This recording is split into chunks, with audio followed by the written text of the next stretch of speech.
Jaipur Journals, The Writing Life.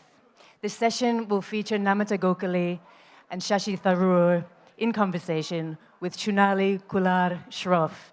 The session is presented by Dainik Bahaskar. Namita Gokhale is an award-winning writer and publisher, as well as being a founder and co-director of the Jaipur Literature Festival. She has written 18 books, including 10 works of fiction. Her latest novel is Jaipur Journals, which is set against the vibrant backdrop of the Jaipur Literature Festival. She will discuss the book today with politician and award-winning author of 20 books of fiction and non-fiction and former Under-Secretary General of the United Nations, Shashi Tharoor.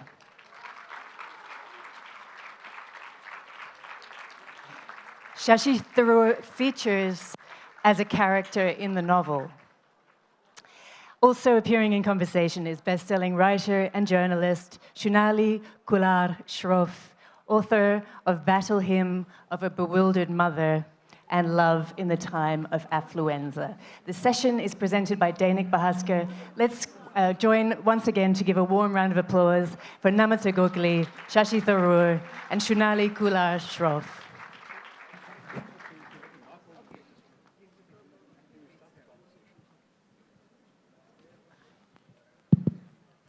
Good morning, everybody.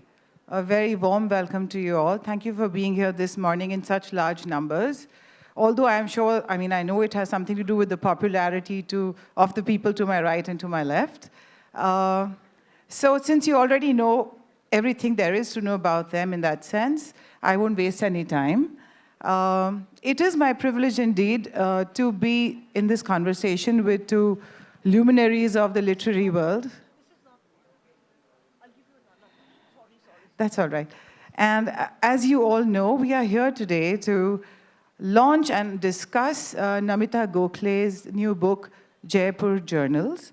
The name might be a little misleading. It sounds like a piece of nonfiction, but it's actually what is being called metafiction, because in the backdrop of this glorious, magnificent literature festival, which Namita is the director, a co-director of, there is this wonderful collection of stories of people who come here. It's an ode to writers, both aspiring and published. And writers are more human than human beings, are the normal human beings. And so it is a look at the inner life of writers and their complexities and their self-doubts. But none of this is told in a way that doesn't want you to quickly turn the page. And very, very engagingly told and beautifully told. Congratulations, Namita. Yes, can we unwrap the book? And before we unwrap, if you buy this book, you get this writer's jhola free. Remember, it's not the other way around. So can we? Okay. Can we unveil the book now? Yes?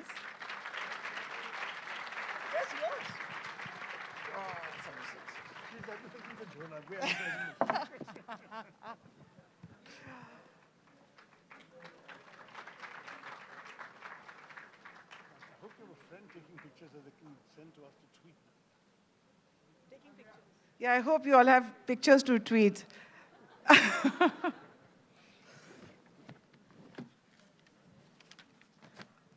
All right, so we'd like to, I'll ask Namita a few questions, and then Shashi, you can do a little reading for us. So Namita, how and when did the idea of writing a book, which is not an easy book to write in my opinion, because not only does it use the JLF as a canvas, it's also weaved in so many stories. So how and when did this idea germinate in your head? First of all, thank you, all you lovers of the Jaipur Literature Festival, for being here. I hope you read this book, because it'll make you understand this beloved festival a little more. The idea for this book was given to me offhand in a passing comment by an American friend who had never been to the festival. And she said, "Oh, have you ever thought of writing this?" And I got really irritated. I'm easily irritated, I must tell you. And I said... That's a warning. And I said, why would I write about it? It would look like I was using this festival. She says, no, people would love to know the stories behind the stories. And the idea stuck. And as you can see, a bit of it began with my dear friend Shashi Tharoor, who's been in many of my sessions before, helping me push my books all these years. And it came to me, these stages, these distant, glamorous figures, and there was an old woman sitting somewhere in the audience who was a writer herself and who hadn't found her place in the world as a writer. Maybe this is the point to ask Shashi to read the book so they can get into it. So Shashi features on page 7 of the book. And so I'd like to begin by getting him to read an excerpt This is on himself. My favorite character here is a lady called Rudrani Rana, and you will meet her now. So let me just stress, the book is a celebration of the Jaipur Literary Festival, of participants, writers, members of the audience. She has fascinating characters around it. It looks, cover and so on, as if it's a light-hearted romp. It's not just that. There are light-hearted moments, but it's also a rather serious and often very emotional book, which talks about people's emotions, feelings, problems, relationships, with the festival as a recurrent theme and as a background. So, first of all, that's what the book is about. But as far as I'm concerned, I've just been ambushed and asked to read a page in which I mentioned. But I should stress that I'm merely part of the scenery in this novel. I'm not a character, as I was put, because I'm literally like describing the tent or the trees. There's this guy sitting, as you'll hear, who happens to be me, which is fine. When it comes to people like Jadu Bhai, Javed Akhtar, he's quoted at length, his poetry is cited. So that's a real star. He should have been here, but we all know he's got to attend. Next time. Next time we'll have to get him.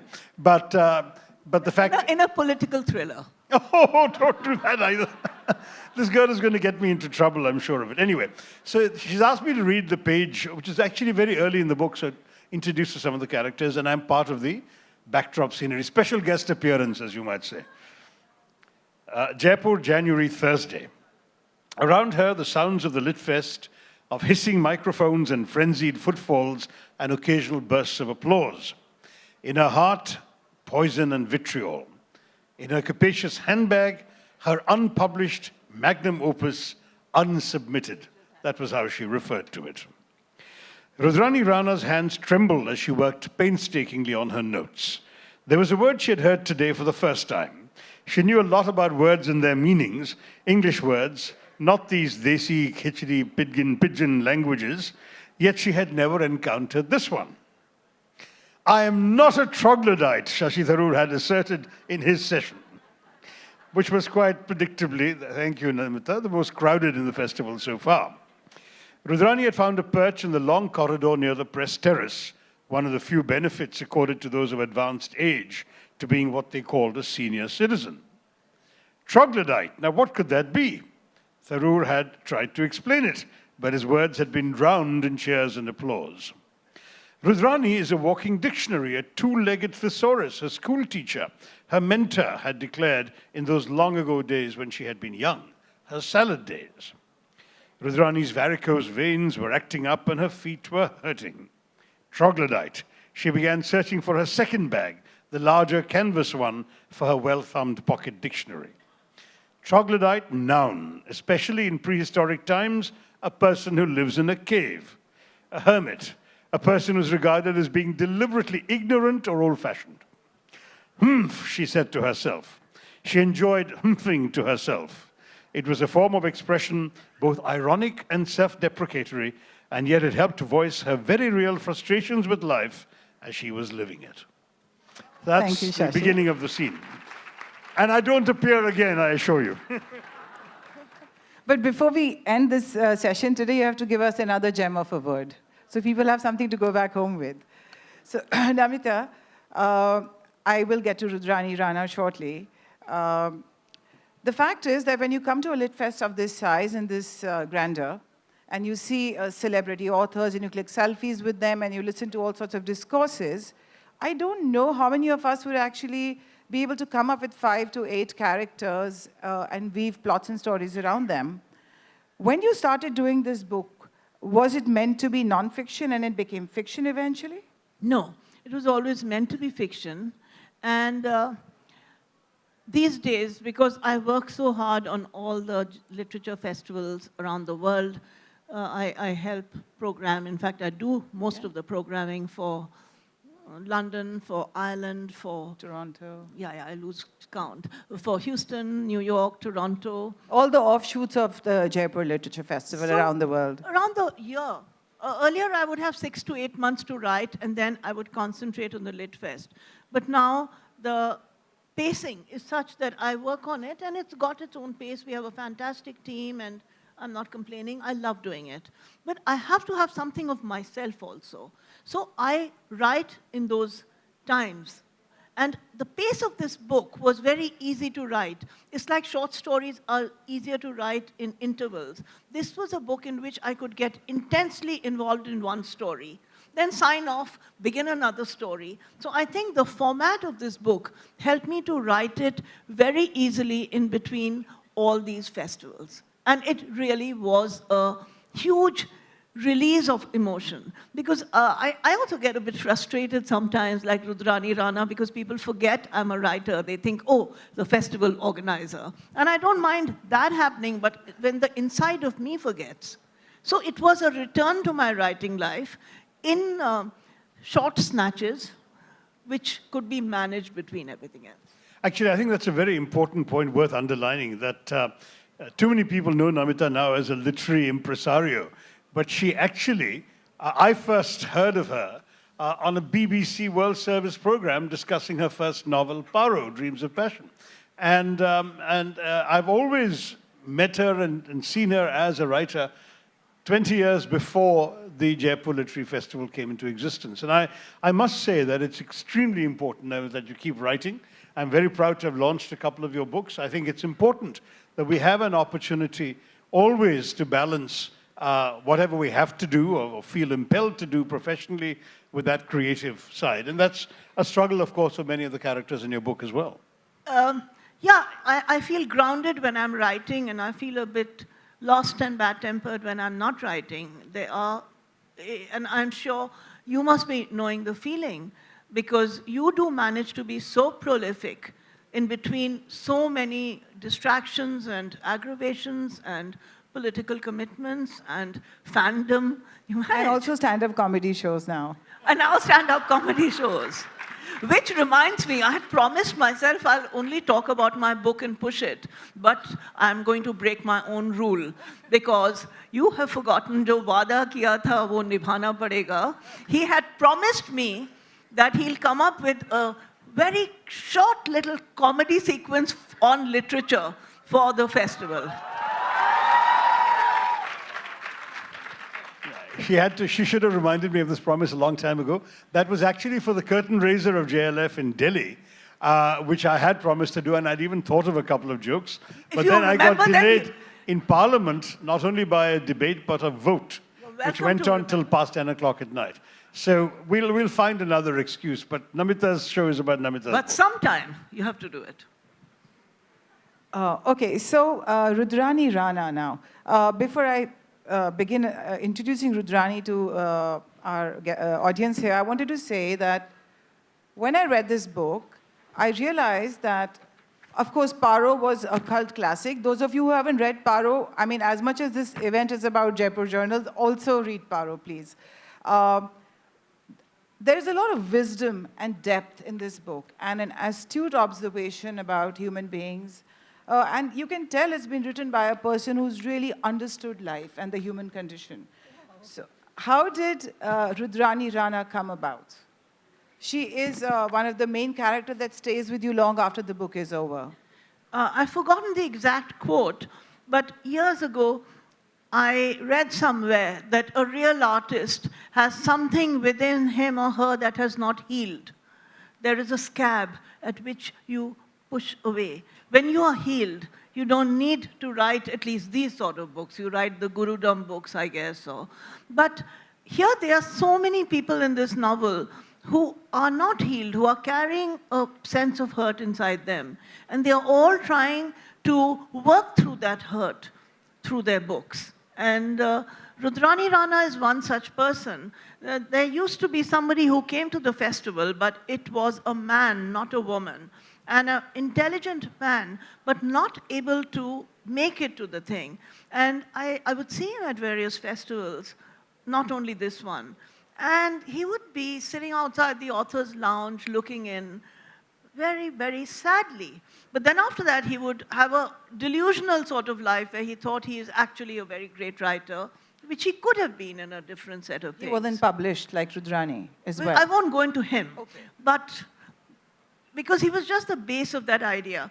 But so many of us write and then don't have the confidence to show that writing to the world because we are so vulnerable in the writing. And so they don't actually test it in the market. They would rather be an unrecognized genius than a recognized non-genius. So this is that sort of a person who's carrying a variety of hurts. And I won't give away the end, but in the end, somewhere, her writing and almost her genius is validated. So, and she's also mean and nasty. And I like mean and nasty people. I am very suspicious of very, very good, sweet-spoken people, because usually they are carrying an agenda somewhere. But I like the ones who say it out as it is, and she certainly does. she's really nasty, that's true. And another thing about her is that as I grow older, I find that, as I say in the book somewhere, the older another country, and for millennials and for even younger people, that ancient different generation doesn't exist. And so she's in that generation where she's almost invisible to large parts of the crowd where she wanders in a lonely way through. In fact, that was one of my questions, and I was going to ask you this, that when Anirban speaks to her, she's surprised by the attention she gets from a younger human being. And there's a lot of gentle documentation of her health and her age through the book. As women age, do they begin to feel invisible? I think it depends on what sort of women you are, in the sense on how life has treated you. I think it was Gloria Steinem who said that women are the only community who grow more radical with age. So there are those who give away their inhibitions and grow more strong and radical with age. But there are those who are already the lonely souls, and then they could get lonelier. I mean, there is the whole Eleanor Rigby kind of reference there. And the character who came to me was a very mean, nasty, and lonely old woman. Also a great writer. Shashi, you are Literature Festival royalty. He is. There is no royalty. This is the royalty. The audiences. That's what I'm here for. And if I can crack a stupid joke, I wish writers got more royalty. Well, that is true. That is true as a general proposition. And you managed to write a book almost every year. You've written 18 books, both fiction and non-fiction. 20 actually, but doesn't matter. I mean, Okay, two of them don't I'm really really count. sorry, I stand corrected. How do you find the time and the discipline to do this writing work that you do? Look, you only need to find the time if you've lost it in the first place. So, so rather than finding the time, it's unfortunately, I remember Kofi Annan, my late mentor of the UN, always saying to me, to live is to choose. We're making choices every day, this or that. And ultimately, if you're a writer, it means sacrificing other pleasures, it means sacrificing entertainment, television, plays, cricket matches, movies, whatever that else you could be doing when you have the time, rather than sitting in a lonely corner on your desktop or laptop or a scratchy pad, whatever it is that is your method of communication, and writing. And writing is essentially an amazingly lonely activity that at the end involves large numbers of people, the readers. And so there is this entire exercise, as it were, that we have to conduct with ourselves before we can produce something that we can share with you. That requires discipline. I know it's a boring word, but the fact is an awful lot of talent never gets expressed, not because the talent isn't there, but because the discipline isn't there. And very often people blame lack of time for things which, at the end of the day, have to do much more with their own willingness to motivate themselves and make the effort.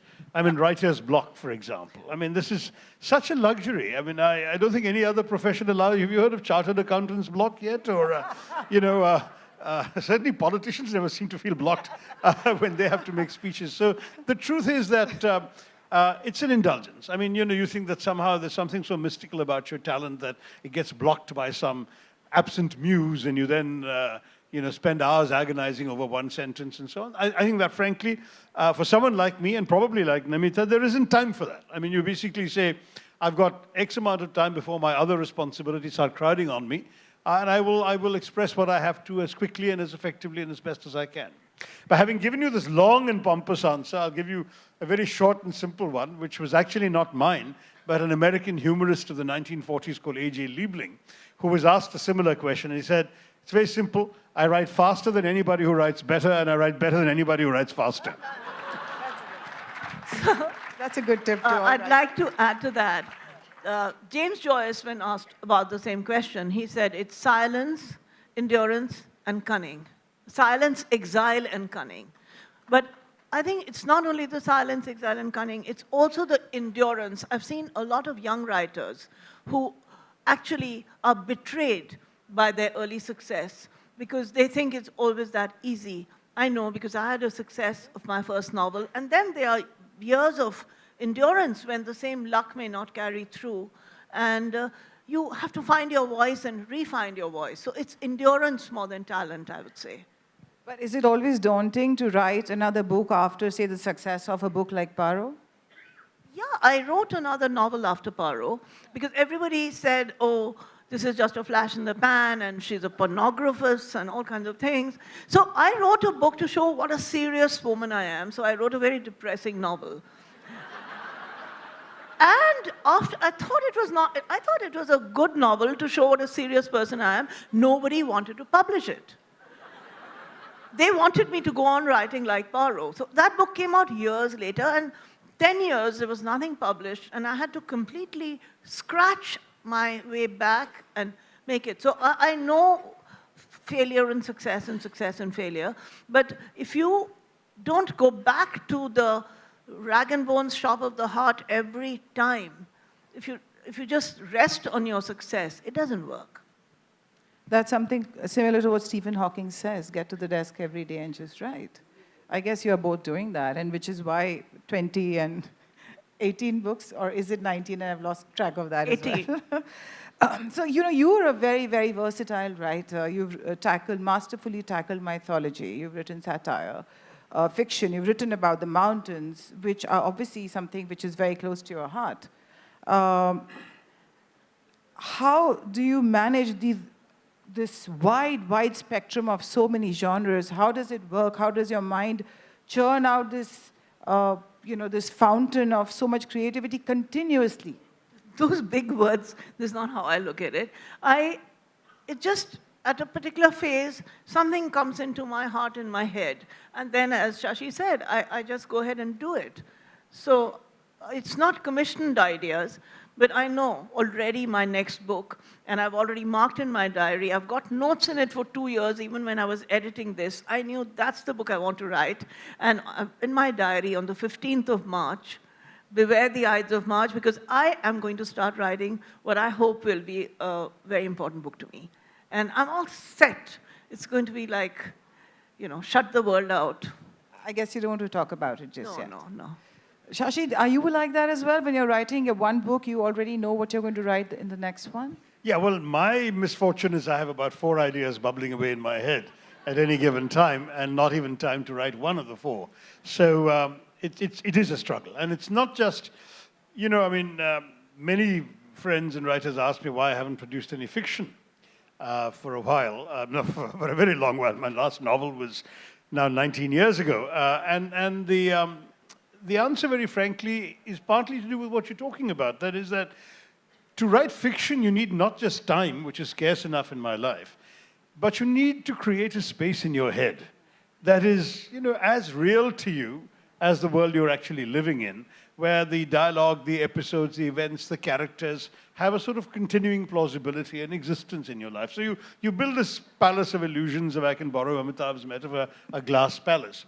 But the problem with my kind of work in life is that it is frequently interrupted. So I'm suddenly going to have to go off and deal with an emergency in my UN days, or I was suddenly called off in politics to attend to immediate crises, campaign an election, whatever it may be. And the next thing I know, I come back and that glass palace has been shattered because it's been too long since I was immersed in that world to recreate it with the same intimacy.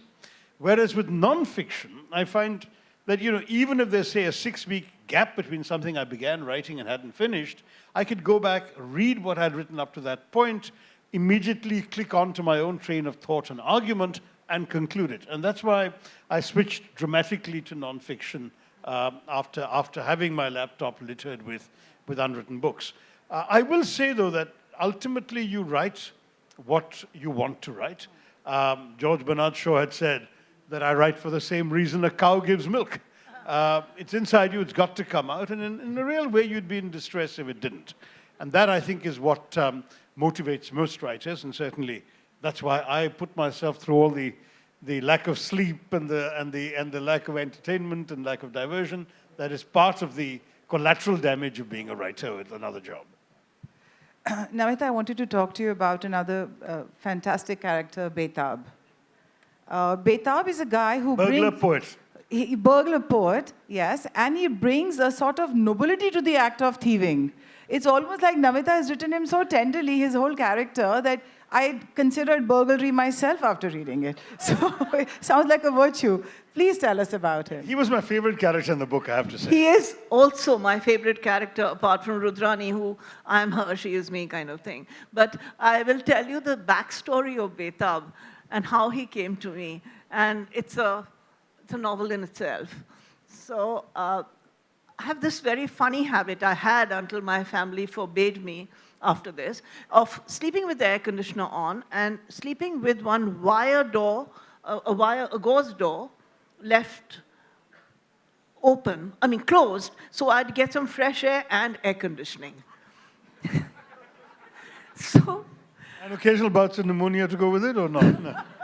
And I sleep with the light on, so that any time I wake up and one line of something comes to me, I note it down. So there was the light on, there was the wooden door little open, and the gauze wire mesh door locked by whatever. And there was a hat stand. It's a long story, so you'll have to be patient. There was a hat stand next to the door, and I had thought, kabhi koi chor aayega. So this huge hat stand, which had about 20 handbags full of homeopathy and notes about my novels. It was there, so how can anybody enter with, this was my sort of security against a possible thief. And one night I was sleeping and I heard a strange screeching kind of a sound, and I went back to sleep. Then I heard a little bit of a sound again. So I got up, I looked up, light was on, and the hat stand was not there. So I said, Yek, how can it be? And through this narrow door, I looked out. There was a courtyard next to my room, and there is the hat stand, and there is a man going through all my notebooks, looking clearly for money. Or pornography, depending. Or pornography. If you had read Paro, yes. Not in Urdu. And then, instead, any normal person would have locked the door and called the police. But instead, I went out to him, and I went up to him, and I stood next to him, and I said, "Aap hain kaun? Aap yahan kar kya rahe hain?" And he was so startled that, who is this mad woman? Here I am. I'm a thief. I've come to thieve her. First of all, she's asking me, what am I doing? It's pretty clear what I'm doing. I'm rifling through her personal belongings. And isn't she afraid?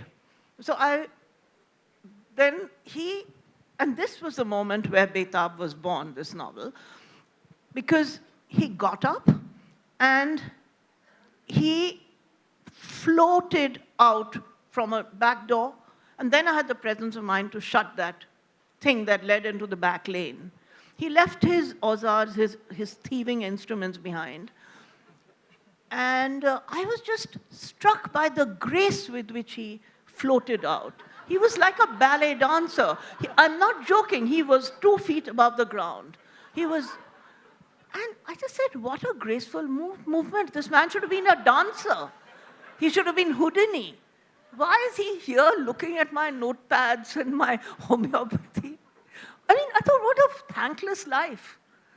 And sadly enough, I mean, okay, wrong of me, sadly enough, this man then came back to look for his instruments of thievery. And by then the police had come, and our local policeman, who is Mr. Meena from Rajasthan, his khabariyas had told him there's a thief around. He found him, and he got hold of him. And this man's body was well oiled. So now don't take it amiss, but what I'm going to tell you, he took off his pants. And this man was holding him like around the tummy. And he said, Hindi mein bataungi. Saale chhod de, nahi to TATTI kar dunga.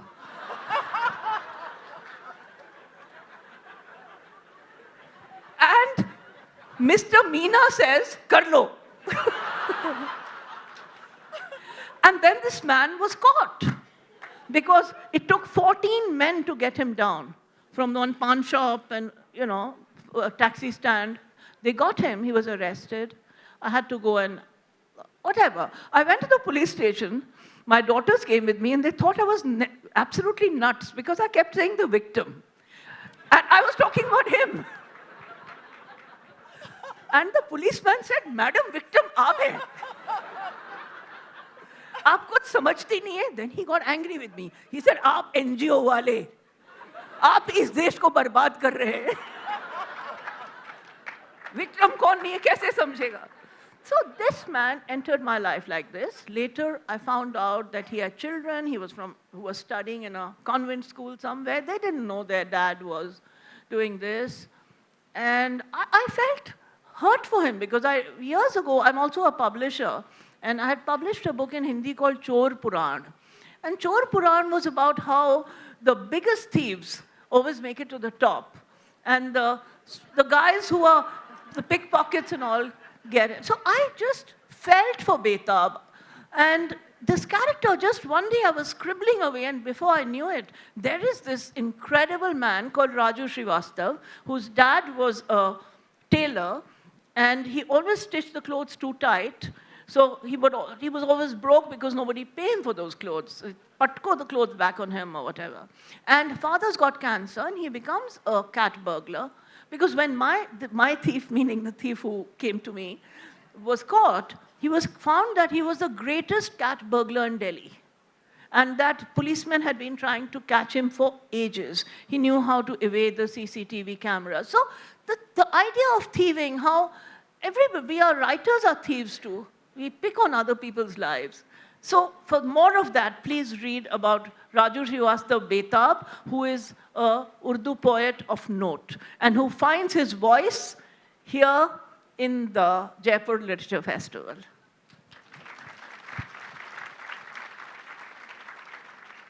Anirban, the man who goes around secretly sketching portraits in the book at the festival, and he has a supercilious cousin called Chintan, who is an economist.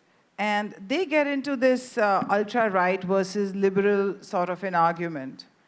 What I wanted to ask to both of you is that, ideological differences and schism has entered our living rooms. And to that extent, there's a lot of reality about these sort of conversations in Namita's book. Do you agree with that?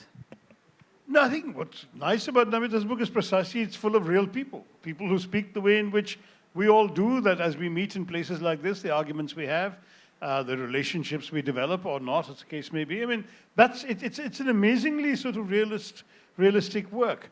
The fact that we have these arguments is actually in many ways a healthy sign. I think that's not a bad thing. The problem that's happened now is the extent of bitterness and divisiveness and polarization that has invaded our society, where you don't just argue and agree to disagree, you argue and break up friendships. And that has become a very sad phase in our social life. I mean, I can't tell you in the last few weeks, not a day has gone by without some friend saying he had to leave his classmates' WhatsApp group because the offensive things being said on it, or somebody else saying that a friend walked out of his life because he couldn't accept his politics and so on.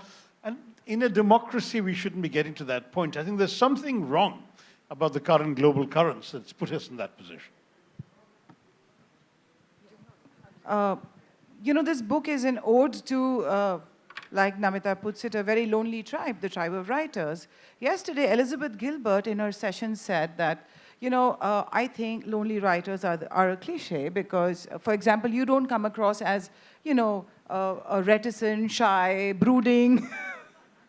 How do you know? You're a public intellectual. You're a very, very gifted writer. So I'm just saying that the typical idea about writers being really lonely. Well, with so many lit fests, they can't be lonely, but they are.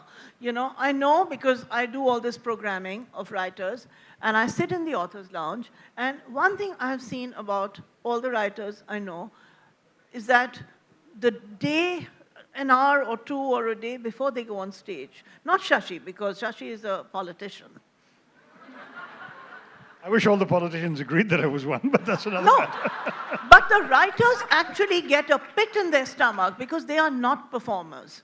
And they are often very, very difficult before the session, and they are angels afterwards. They're not difficult, but I know that most of the writers just feel a bit of unease about this bit of it. They have to do it because the way the writer's profession has turned up now, one has to perform, one has to reach out at a personal level as a persona. But writers like to be alone and write. And that's where I mean they're lonely. It's the act of writing that is lonely. I mean, you really can't write in a crowd, in my view. I've never understood this modern fad for workshopping your writing and getting 10 people's opinions. To me, writing is about as natural as speaking, as breathing, as thinking. I mean, it's what are you trying to put of yourself on the page, or what larger inspiration are you channeling from the heavens, if you want, into your writing. It's not about some sort of collective enterprise. Once you've done it, then you have to deal with agents and publishers, you have to deal with readers and litfests and critics and reviewers and interviewers and all of those good things, all of which require you to be other than the sort of solitary person doing the writing. But the writing itself is and must be a solitary act. So Dickens was very good at public performances, but so many writers are more natural than others. But when you write, if you're not lonely, then you're not writing. Because it's you and that paper. I'd say even people say there's a difference between writing on a keyboard and the blood connection by writing with a pen. So it's really you, your heart, your mind. Some mysterious process happens while writing, and that process is a lonely process. I think we need to open. Okay, so before we take questions, a humble request that let's keep all the questions about this wonderful literature festival and Namita Gokhale's book, Jaipur Journals, or any other work, and do not ask any political questions to the politician and on the panel. Shashi, you can ask me questions. No, I could say that I do have other sessions in the festival. This is one where I'm really all over the place, and I will be at these lawns at 2:30 talking about my writing, so at that point you can ask me. Let's ask Namita this time. Thank you kindly. Yes, please. Introduce yourself and phrase your question as briefly as you can, please. So, I'm Siddharth. So, I want to know about the purple pen theory. Like you told me while signing the book. So, I want to know much more about that. Well, then that means you haven't read the book yet. I can see you've got the book halfway through. So, the character, Rudrani Rana in the novel, she loves the color purple. She's obsessed by the color purple. As you'll find out why in the book. It's her little affectation. She always wears a little purple on her. In fact, today I was going to wear a purple scarf, but I thought it'll be a bit affected, and I couldn't find it also. And so I bought this bunch of purple pens because I also love the color purple, and I'm trying as far as possible to sign the book in purple. Thank you. Yes, please. This lady in the second row. I might add that these poison pen letters that the authors are receiving at the festival are written in purple ink. So there is something to be. And she calls them truth-telling letters, but they are not truth-telling, they're just nasty, malicious, anonymous letters. A bit like Twitter.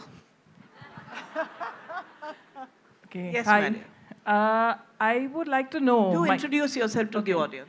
My name is Shailaja, and I would like to know from the authors here. Elizabeth Gilbert, she had a book called Big Magic, where she talks about, ideas, when your ideas have a life of their own, and sometimes, like you said, sir, that you have 4 ideas bubbling in your head.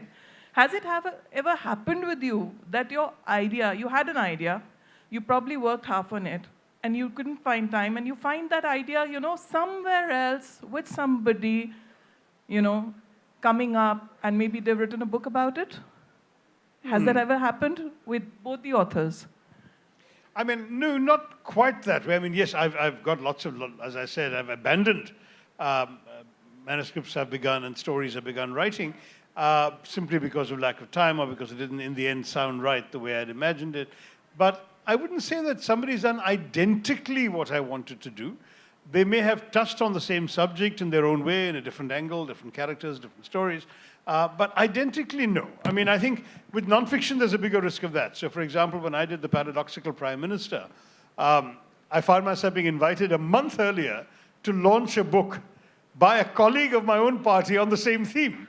Of course, I will immodestly say mine was better, but that's an unfair thing to say. The truth is that in nonfiction, you're taking contemporary themes of immediate relevance to an Indian audience. There's a risk of somebody else having the same idea. But when it comes to fiction, I think it'll be very rare for 2 people to imagine the same story the same way and tell it the same. I doubt that'll happen. I don't agree. I think that there is a mysterious sphere of energy that sometimes lead to many people having the same, say, scientific ideas or the same ideas floating around. And it's a long story, so I won't tell it here. But Kubla Khan, the poem by Samuel Coleridge, it actually reflected on another portion of writing that hadn't been translated about Xanadu. So in my reading, I've often encountered with other people the same sort of ideas floating around, almost as they are jinns waiting to capture the mind of some writer.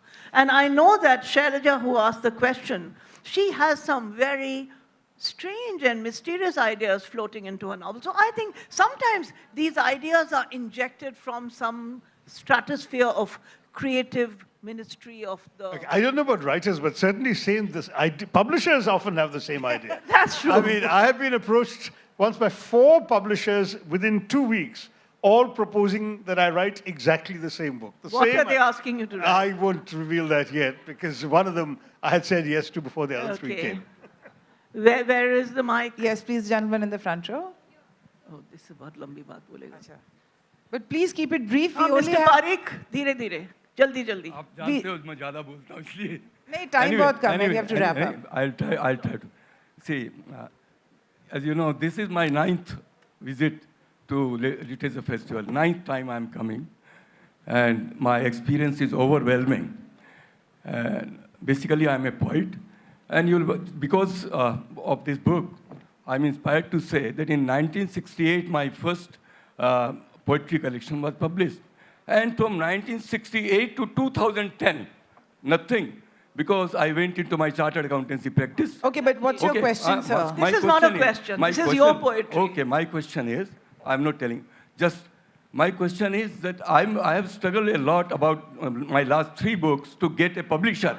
Okay. And I didn't get a publisher. How to get a publisher? Can we discuss We'll this talk off about stage? that afterwards. Yes. Because this is not a question we about can my take just book. one last question. I think that Yes, in the please go middle, ahead. that lady... Sir, as a poet, Namita's advice to you is take up burglary. He is an accountant. Let's have some sensible questions. Yes. This is Moshimi. I always wanted to raise a question that when the ideas float around you, sometimes capturing you, sometimes remaining elusive, Are those ideas in your mother tongue, or are we more proficient in English? From both the authors, please. It's a good question. Shashi, you tell No, us. I probably do think in English and dream in English and woo in English and fight in English and debate in English. So, yeah, I mean, it happens to be the language which I find is my natural form of expression, thanks to circumstances, the way I grew up and the education I had and so on. Which is not to say that I don't speak other languages, I do, but I think my creative language is English. For me, it's different. I get images, and that image sometimes persists, and then that becomes the beginning of the book. And I know the French Lieutenant's Woman, a very famous novel of long ago. John Fowles. It began with this man getting this persistent image of a woman walking by the sea. So I know there are other writers like that, and it doesn't have a particular language. I wish I could write in Hindi, and a lot of Hindi comes into it, but it's always an image, not a word or a line.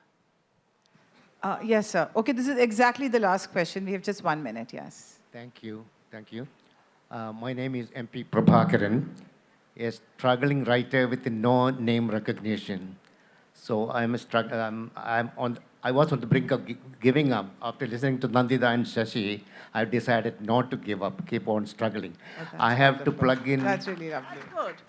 Never give up. Because I'm a person with no name recognition, I have to shamelessly plug in whatever book I write. The latest book will be released next month in the US. It is titled Racist Bones in President Trump's Body. Okay. Thank you, sir. That's all what the best The to you. question is this. I want to share with you what my journalism professor, the advice he gave us. If you care to become a writer, you only have to take 3 short steps, but take them in this order. Step number 1, write. Step number 2, write. Step number 3, write. On that note, it's a perfect way to end describe. Write, and write. There are 3 writers. Shunali has been very modest and not talked about her own writing at all or her own writing practice. But her books are brilliant, deep, and worth reading. So I wish Thank we you, had talked Namita. more about your writing no, this was practice. about you and I'd your love book. you to tell us your writing, your mantra, like write, and write. Shashi and I have talked about it. You tell us, what is your writing mantra? My writing mantra is that I actually also get images, like you, and I thought that was weird. But today I feel really validated. And I have many ideas floating in my head, but what I do lack is discipline. And when I go too deep into writing, then it stirs me up so much that I want to just stay on the surface and do surface writing and tackle deeper subjects in a lighter way, because then I feel too overwhelmed with my own emotion.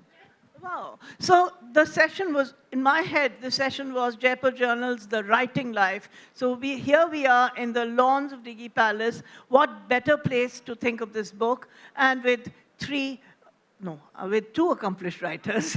I was praising myself.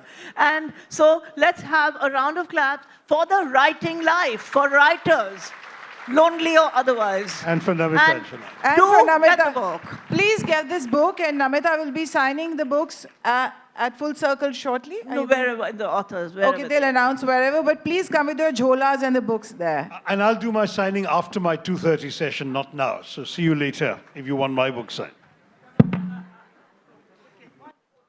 Congratulations go to Namita Gokhale for Jaipur Journals. Namita, we have a purple scarf for you.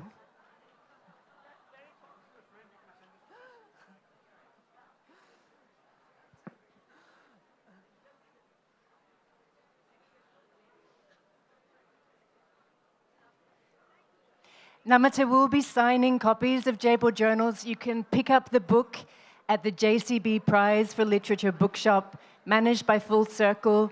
You'll find it just to the left of the Charbagh venue. The books are on sale there. And Namita will appear to sign the books here at the far right corner of the Nexa front lawn in the Z kiosk. That's where you'll find Namita, in the Z kiosk at the far right corner of the Nexa front lawn. Shashi Tharoor has said that he will be happy to sign books later this afternoon. He's here again on this stage at 2:30. He'll be signing after that session at 3:30. And our thanks go to Dainik Bahaskar for presenting that session. Thanks also to Shunali Khullar Shroff and Shashi Tharoor for participating in the discussion on Jaipur Journals. At 12:30, we have our next session here at the Nexa front lawn. The session is called Close to the Bone with Lisa Ray in conversation with Sanjoy K. Roy. This session will be presented by UFO Movies. And I'll just take this opportunity to give you some information about the music and dance that's happening